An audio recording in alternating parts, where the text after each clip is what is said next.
Get started. Thank you everybody for joining us today. My name is Melinda Southard. I serve as a Deputy Director here at the Nevada Health Authority. And I also have with me Dylan Malmlov, and he's going to also present today on some of the survey results for the Rural Health Transformation Program. So again, thank you so much for joining, and please be sure to mute your mics. We will have a chance for public comment and feedback at the end. So just request that you keep all questions and comments until the end of the presentation, and we'll be happy to address them then.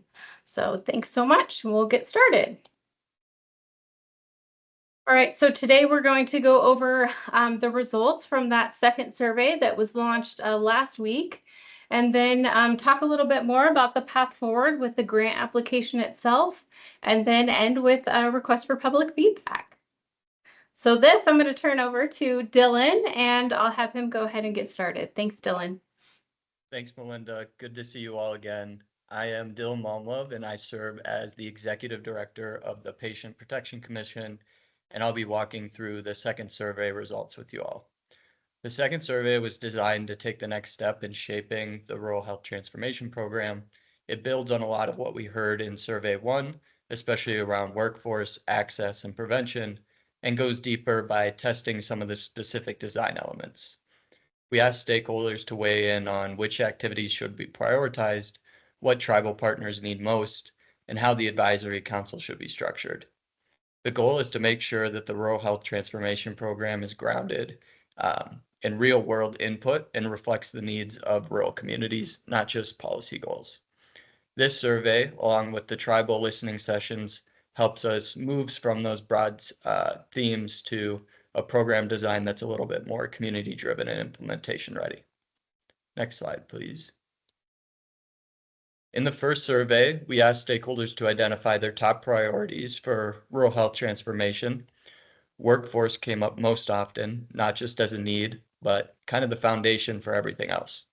Access and prevention were also major themes, especially in areas like behavioral health, maternal care, and oral health. What stood out was how deeply interconnected these issues were. Stakeholders didn't talk about them in isolation. They talked about systems. They wanted to see care models, infrastructure, and workforce strategies that work together. And these insights are kind of what shaped our second survey. We used them to build out specific activities for stakeholders to rate, and added some questions to test design elements that reflect what we heard. Next. In this survey, we received 143 responses. The survey included a wide range of voices, including healthcare providers, advocacy groups, academic institutions, vendors, EMS, and government agencies. Academic institution and vendors were the most heavily represented groups, which is really important to keep in mind. We also heard from rural and frontier residents, though they were underrepresented compared to other groups, and that's a limitation we've also acknowledged. In addition to the survey, we held a listening session with tribal communities. While tribal representation in the survey itself was limited, the insights from that session were integrated into some of our takeaways. Overall, the diversity of voices kind of gives us a really good cross-section of perspectives, and despite their differences, many respondents pointed out the same core priorities. Next slide, please. And again, this survey was designed to move from those broad themes to more specific input within those top priority areas. We asked stakeholders to weigh in on 3 key initiative areas: workforce, technology, and sustainable access, as well as tribal health needs. In each area, we listed potential activities and asked respondents to rate their importance, which helps us understand which strategies hold the most importance to the community. We also asked for feedback on how the steering committee should be structured, informing some of the development of that governing body. Additionally, we gave respondents an opportunity to highlight other opportunities or suggestions. Next slide, please. Here we can see workforce development continues to emerge as a foundational priority. In the data, we saw strong support for community health workers and peer support with 92% agreement. However, in free text responses, we flagged some concerns about sustainability, integration, and some of the billing infrastructure. That kind of suggests that this model is really valued, but it does need a stronger support system. Local training pipelines had the highest intensity of support, with 60% strongly agreeing. Stakeholders emphasized the importance of hands-on training, rural housing, and local partnerships, but also pointed to gaps in supervision and infrastructure that can limit some of their effectiveness. Burnout and retention were widely acknowledged as systemic issues, not just at individual challenges. Respondents called for things like financial incentives, internships, and tech-based supports to improve some of that retention and reduce strain for our providers. Loan repayment received more mixed feedback. While many agreed with the concept, there was a little bit less consensus. These patterns, especially with the emphasis on local and grounded solutions, are shaping how we think about some of the long-term investments in the rural workforce. And you'll hear more later about how these insights are informing a major workforce initiative under the program. Next slide, please. Stakeholders also expressed broad support for technology investments, especially those that enhance access, coordination, and system efficiency, but with important difference in confidence and readiness across all the topics. Telehealth infrastructure received the strongest support overall, with 90% in agreement and 61% strongly agreeing. Comments emphasize its value for rural access, especially with integrated with in-person care models. Remote patient monitoring was also well supported, but stakeholders are very clear in this area. It should complement, not replace physical care, and integration was a recurring theme here. AI and automation stood out as the most polarizing topic. While over 2/3 agree, it had the highest neutrality and the only noticeable or notable disagreement. Those comments reflected concerns about rural bandwidth, some provider readiness, and the need for stronger evidence before scaling some of those programs. Data sharing, workflow modernization, and interoperability were seen as some of the foundational enablers, especially for rural providers who need secure and efficient systems.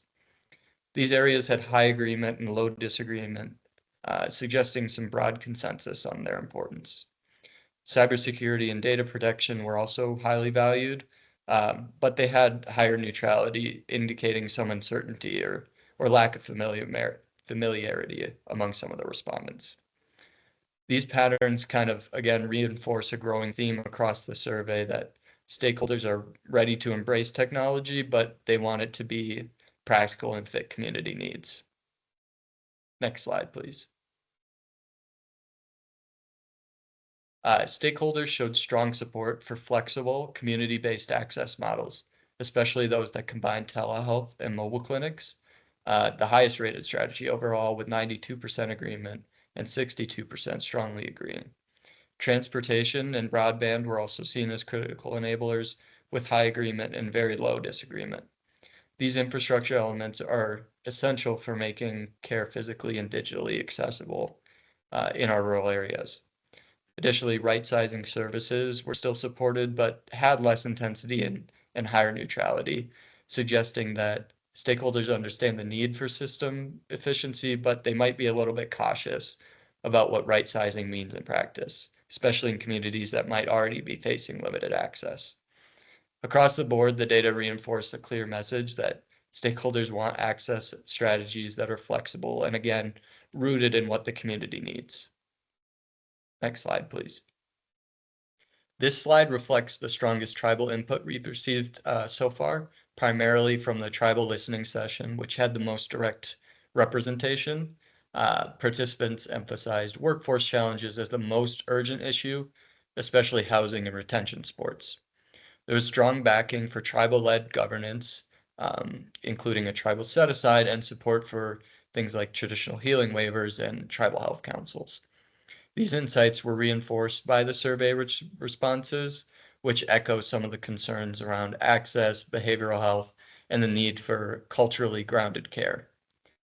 Both sources called for formalized partnerships and ensuring that the funding is stable, and to ensure that tribal priorities are embedded within the Rural Health Transformation Project strategy. Next slide, please. This slide shows the top 10 stakeholder groups that respondents identified as priorities for the steering committee. What stands out is that community voice leads. Rural health, rural residents, frontier residents, and tribal community members were among the most frequently selected. This reflects a strong desire for the committee to be grounded in lived experience and again reflect what the community actually needs. There's also clear support for tribal representation, both from healthcare providers and community members, reinforcing the importance of formal tribal engagement. On the provider side, respondents prioritize safety net and rural serving organizations, including things like rural health clinics, FQHCs, community mental health centers, and EMS. These are the providers most embedded in some of these rural systems and most familiar with the challenges that the program is trying to address.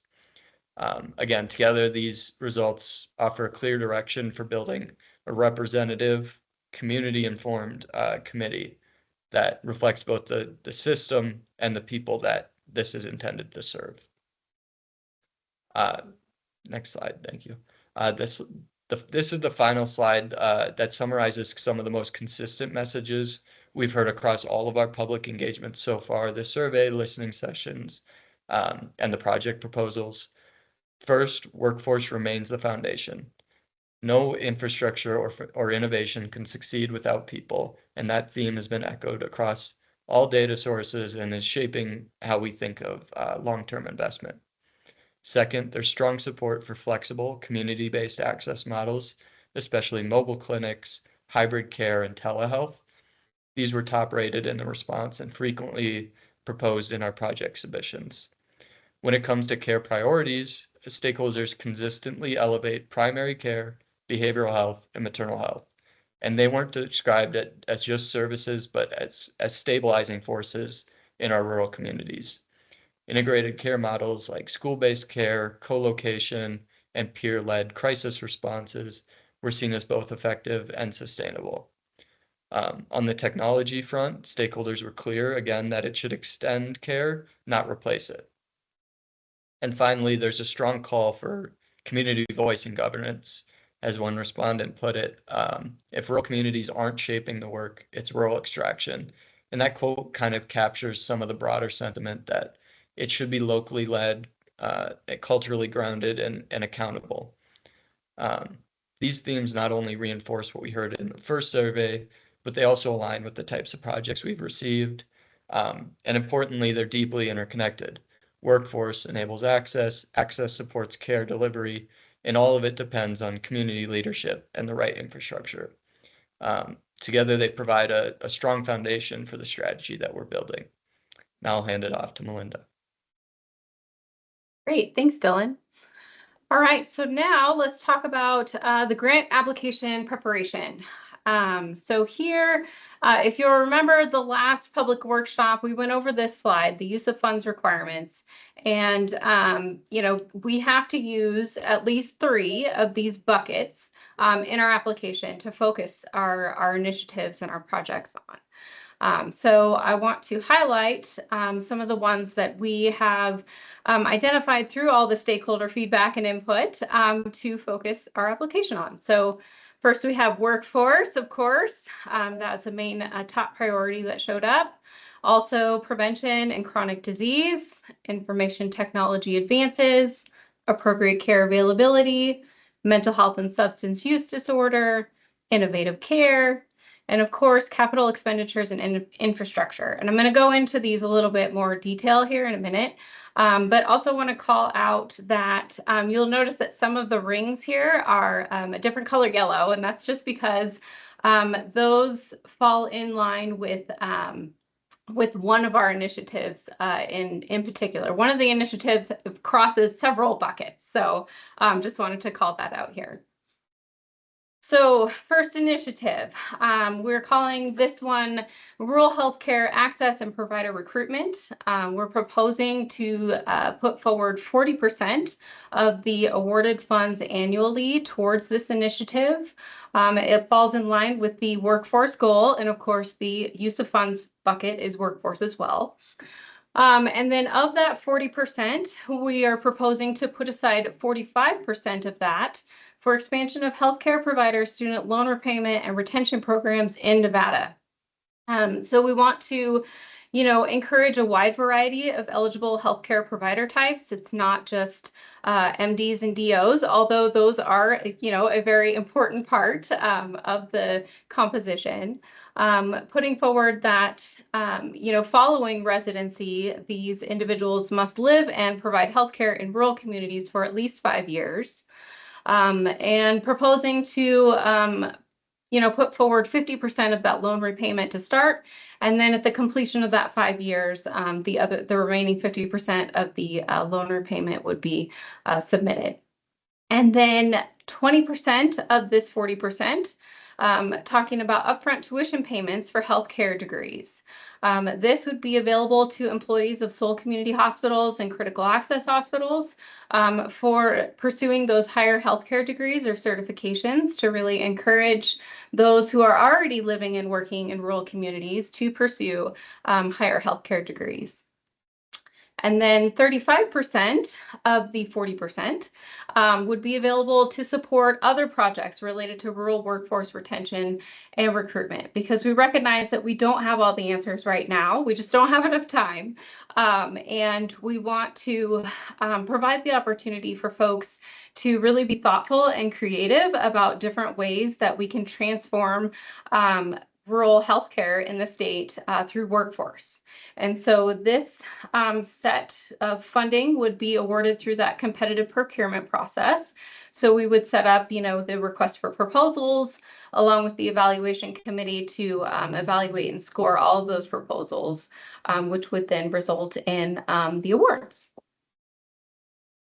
So next, Initiative 2, this one we are calling Rural Technology Innovation Grants. This we are proposing 15% of our annual award to go towards this initiative. This goal aligns with technology innovation, and the appropriate bucket is the information technology advances. And so this is another set of funding that we recognize we don't have all the answers to, and we want to, allow the community the opportunity to provide, thoughtful feedback and input on different projects that the state can pursue regarding technology innovation. So, really looking to support improved access to patient-centered care, and then, of course, participation in CMS-aligned networks to improve, provider access to the interoperable healthcare data sharing systems and electronic health records.